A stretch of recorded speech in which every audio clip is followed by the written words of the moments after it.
Assalamualaikum warahmatullahi wabarakatuh. Mendengar kata Mongol atau Tatar, nalar kita dengan cepat menyasar pada sifat-sifat anti peradaban, trauma sejarah, kontak pertama dunia Islam dengan mereka adalah alasannya. Saat itu bangsa Mongol adalah orang-orang nomad yang bengis, sadis dalam peperangan, dan penghancur peradaban. Saat Mongol memporak-porandakan dunia Islam, orang-orang menyangka kehancuran umat Islam telah dimulai. Namun siapa sangka, musuh yang begitu keras permusuhannya amat membenci ajaran Islam dan menindas pemeluknya tiba-tiba menjadi saudara. Orang-orang Mongol berasal dari Gurun Gobi. Di ujung utara negeri Tiongkok, mereka adalah kaum pengembala yang penyembah berhala, bintang, dan sujud pada matahari kala sang surya terbit di ufuk timur.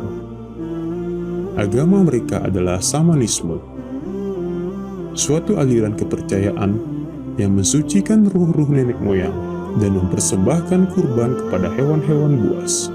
Kata Tatar adalah sebutan untuk suku Mongol, Turk, Uighur, Seljuk, dan suku lainnya yang menghuni area Gurun Gobi. Jadi Tatar itu lebih luas cakupannya dibanding Mongol. Namun kata Mongol juga sering digunakan untuk menyebut suku-suku tersebut apabila ditinjau dari wilayah kekuasaan Genghis Khan yang meliputi suku-suku tersebut. Mungkin orang-orang bertanya, apa yang ditinggalkan bangsa Mongol selain menghancurkan dan melakukan pembantaian? Apa yang terjadi pada mereka setelah tragedi Baghdad dan Perang Ain Jalut? Setelah 35 tahun masuk wilayah Islam dan berinteraksi dengan kaum muslimin, orang-orang Mongol mulai tertarik dengan agama Islam.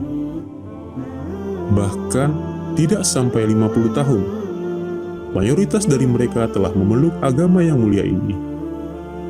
Mongol pun terbagi menjadi Mongol Muslim dan Mongol Paganis, atau penyembah berhala.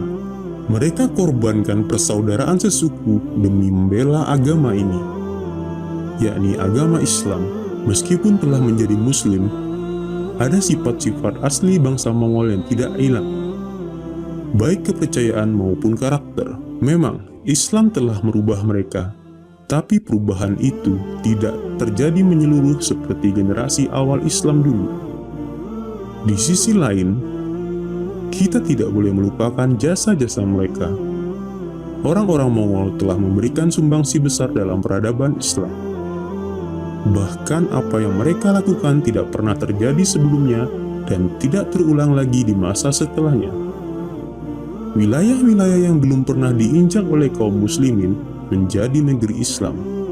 Dari ujung timur hingga perbatasan provinsi-provinsi Arab dan batas-batas Eropa menjadi wilayah Islam.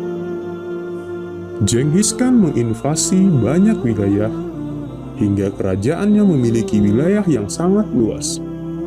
Ia membagi-bagi wilayah kekuasaannya kepada anak-anaknya dari istri pertama. Mereka adalah putra tertuanya, Jochi, menguasai wilayah Rusia, Khawarizm, Kaukasus, dan Bulgaria. Chagatai menguasai wilayah-wilayah Uighur, Turkmenistan Barat, dan negeri-negeri seberang sungai. Tolui menguasai wilayah Khurasan, Persia, wilayah-wilayah Asia Kecil, dan sebagian wilayah Arab. Ogedei menguasai wilayah Mongol, Tiongkok, Turkmenistan Timur, dan wilayah-wilayah kekuasaan Genghis Khan di sebelah timur. Tak terbayangkan sebelumnya, tiba-tiba dakwah Islam menyebar begitu saja di tengah orang-orang Mongol. Dakwah masuk ke hati mereka tanpa tombak-tombak dan pedang-pedang, juga tanpa perebutan kekuasaan. Begitulah kemuliaan agama ini dikenal oleh musuh-musuhnya, menyentuh hati-hati mereka, menundukkan ruh raga yang telah mengalahkan kaum muslimin. Ketertarikan Mongol terhadap Islam memang terbilang unik, karena sebelumnya mereka menyerang dan menyebar bagaikan hama belalang di suatu perkebunan, merusak dan menghancurkan. Tiba-tiba mereka menjadi saudara dan tunduk dengan petuah para ulama. Thomas Walker Arnold, seorang sejarawan dan orientalis asal Inggris, juga merasakan keheranannya. Di dalam bukunya The Preaching of Islam, ia mengutarakan perasaan herannya pada para penakluk itu, sekaligus rasa takjub dengan kesungguhan pendakwah Islam. Mereka mengalahkan tantangan besar dan melewati ujian yang sulit dalam berdakwah. Arnold takjub bagaimana bisa pendakwah Islam bisa mengalahkan pendakwah Buddha dan Kristen dalam menarik hati penguasa Mongol. Padahal Islam adalah musuh Mongol, ditambah mereka memiliki hati keras yang sebelumnya tertutup, tidak menerima keyakinan kecuali Shamanisme. Sebelumnya nasib para ulama Islam adalah dibunuh atau ditawan. Genghis Khan memerintahkan hukuman mati bagi siapa saja yang menyembelih hewan seperti kurban yang dilakukan umat Islam. Hal ini terus berlangsung hingga masa Kubilai dan Kaisar Mongol dari dinasti Ilkhan, Orkhon Khan, 1284 sampai 1291, juga melakukan penyiksaan terhadap umat Islam di negeri mereka. Tentu masuknya sejumlah besar bangsa Mongol ke agama Islam adalah sebuah peristiwa yang luar biasa. Wilayah mereka yang meluas pun menjadi wilayah Islam. Kalau kita merenungkan tentang hidayah Allah, kadang kita mendapatkan sesuatu yang unik dan ajaib. Seorang Rasul Ulul Azmi seperti Nabi Nuh, tapi anak beliau kufur pada Allah. Di sisi lain, seorang pembantai jutaan kaum muslimin seperti Hulagu Khan memiliki anak seorang mujahid yang berperang di jalan Allah.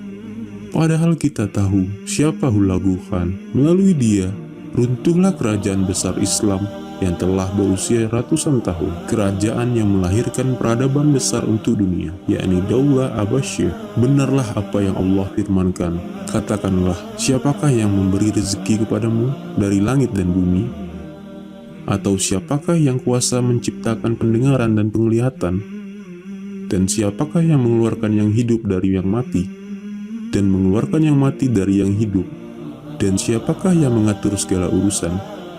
Maka mereka akan menjawab, Allah. Maka katakanlah, mengapa kamu tidak bertakwa kepadanya? Quran Surah Yunus ayat 31. Ketika menafsirkan firman Allah, siapakah yang mengeluarkan yang hidup dari yang mati?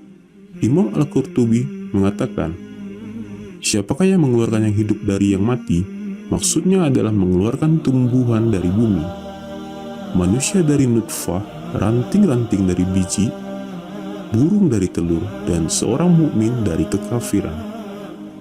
Tafsir Al-Qurtubi, Allah mampu melakukan sesuatu yang dianggap oleh manusia mustahil. Hati yang mati karena kekufuran menuju hati yang hidup dengan keimanan. Dialah Allah Ta'ala yang Maha Kuasa yang melakukan hal itu.